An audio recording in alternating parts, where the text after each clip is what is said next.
Hi, Heather Prekop, Senior Director, Global CPG here at Euromonitor, today with Miri and Anna from our innovation teams out of our Chicago office here. And today we're looking to speak to a couple of themes that we saw around the innovation space from a handful of companies at CAGNY last week. So spanning different industries, we heard food and bev, beauty and health. And I think the themes that we saw, we wanted to start off with first and foremost the unmet needs. And so, how we saw different players looking at whether underserved demographics like L'Oreal targeting boomers and the aging longevity trend, ConAgra doing the same from a modern health and an aging population as well, to even demographics in the ethnic space. Food, again, ConAgra, as well as Cody from women in sports or Latin. And beyond ethnic, beyond demographics, also looking at just changing and evolving preferences and habits. So ketchup, going beyond ketchup for craft, for example. But around this topic, unmet needs, would like to pass it over to Miri and Anna. Open to you on thoughts here.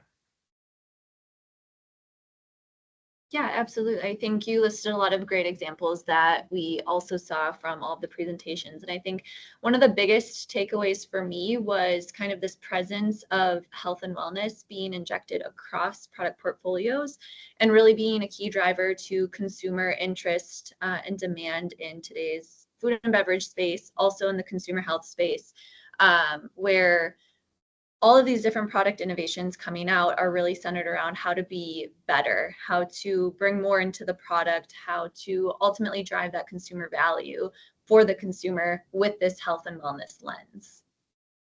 I agree completely. And I also think the choice of the populations that are being targeted right now, it's a much wiser choice than we have seen in the past few years. When we're looking at population expansion, looking at aging population that is wealthier in their financials and has more leisure time is a wise choice. Not only that, with L'Oreal and looking at 60 and above, but if we're looking at food companies, looking at the change of demographics and saying, okay, now we're seeing a rise in single person household and dual person households. Let's adapt our ready meals for that.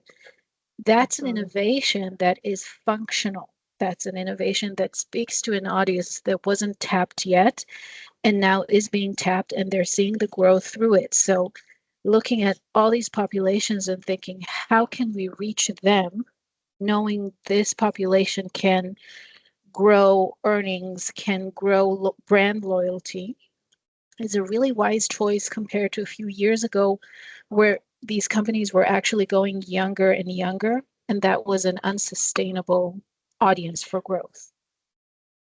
Thank you. I guess one build on question, Anna, you had mentioned health and wellness. I know GLP-1 was a big topic across not only food for obvious reasons of health, but beauty in terms of, the GLP-1 phase, how to address skin and beauty needs as well. I don't know, any takes there? I'm actually going to pass that to Miri. I think she knows quite a bit more and can speak more to the GLP-1. So Miri, if you want to go ahead. Yes, GLP-1 is huge. We currently have more than 10% of US adults either being regular or I will call them a few times a year users, going on and off of it. And what we have seen, for instance, with ConAgra, when they take recipes that are already healthy and have fiber and protein in it and just say, this is GLP-1 friendly, is a really smart, easy claims innovation for them because it is adaptable to what the GLP-1 consumer wants right now in their food. And it is also how that particular drug impacts our, let's call it, emotional and brain hunger.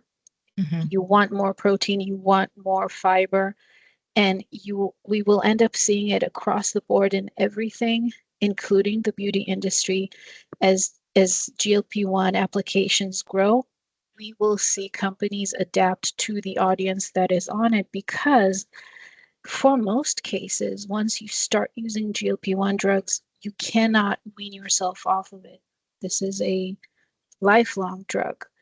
And so these users are going to be a huge base of expansion that, if you accommodate their needs, are going to become your captive and willing audience. It's a lifestyle change. It's a change in Exactly. habits. Yeah. It's a And consumption change. yes. And Miri, to your point, I think you had said earlier that along innovation, companies are making smarter, more purposeful choices, and I think we see that another theme being cash to reinvest for future innovation. The most, I guess, memorable visual that we saw last week was from Clorox and their Ignite, the flywheel. We saw flywheels from a lot of different companies making this point. So thoughts on this approach to reinvest in future for innovation purposes? Well, I would say companies are reacting to a high interest environment for the past few years. It is no longer the case that they can ignore their debt and not accumulate cash if they want to grow in the future. Now, because debts cost more to repay, a lot of them are focused on debt repayment while innovating, which creates a situation in which there is no innovation across the board. There is purposeful innovation, and then brands that are already doing well are becoming the cash reserves for the future innovation. And I think this is a very smart move. It shows maturity in the leadership for these CPG companies for sure.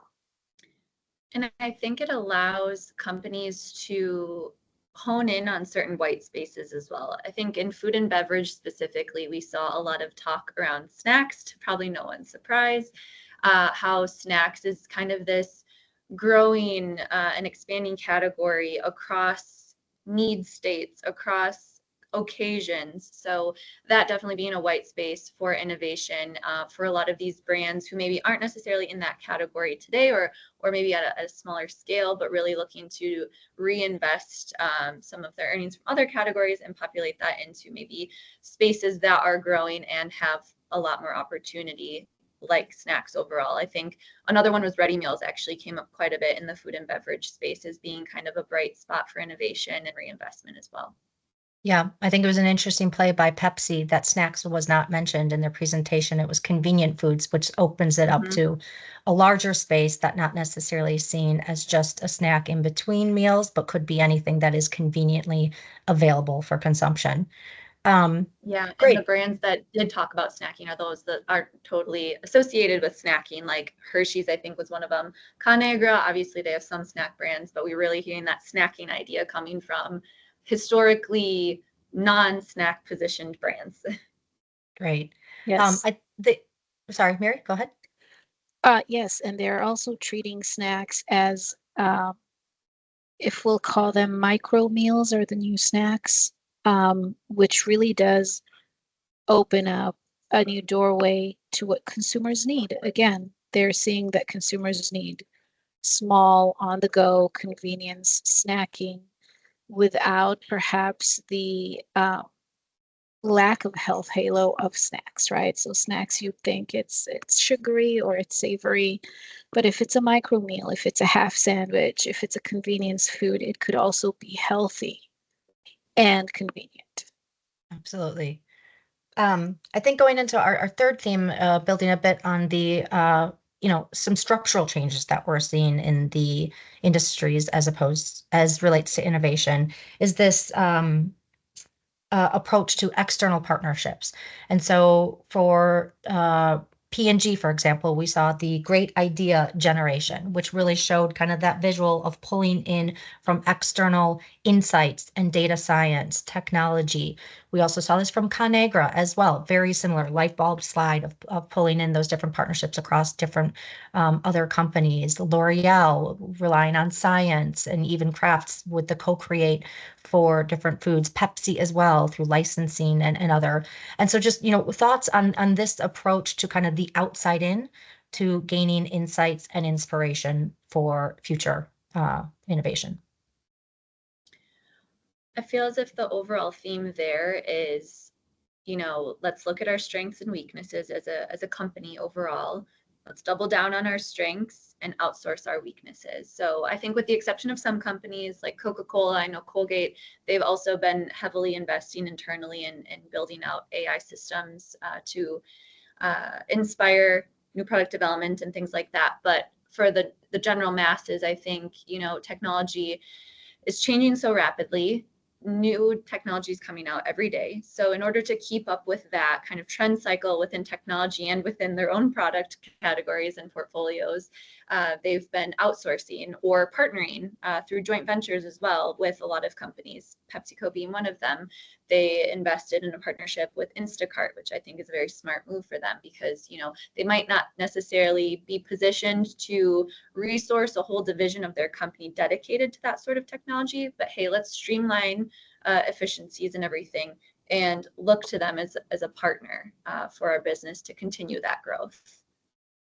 I completely agree. I would also add that this is a structural change in all CPG industries that has been coming since COVID, where there is a realization of we might need external expertise on things that are not our day to day. It has been known for at least a decade that true innovation, a new product, hardly comes out from the big firms because of innovation constraints. And so, if they want to be smart about how they're innovating their products, even if it's just line extensions, even if it's making packaging more functional, they need to turn to what we would call market mediators or industry mediators. So, it would be consultancies that have production expertise that they are not aware of. This is a new way to produce this, it's more efficient. Like Anna mentioned, AI capabilities, we're seeing firms being launched every day. Mm-hmm. And then market research specialization, because if I'm Kraft Heinz, I know how Kraft Heinz is doing, but do I know how the emerging competitors are doing? Do I know how to capture the new consumer, or do I know how to capture incremental consumption and make it permanent consumption? So in these three areas, branching out and looking outside is actually more cost effective than hiring permanent teams, because it would also take away from their external expertise after a while.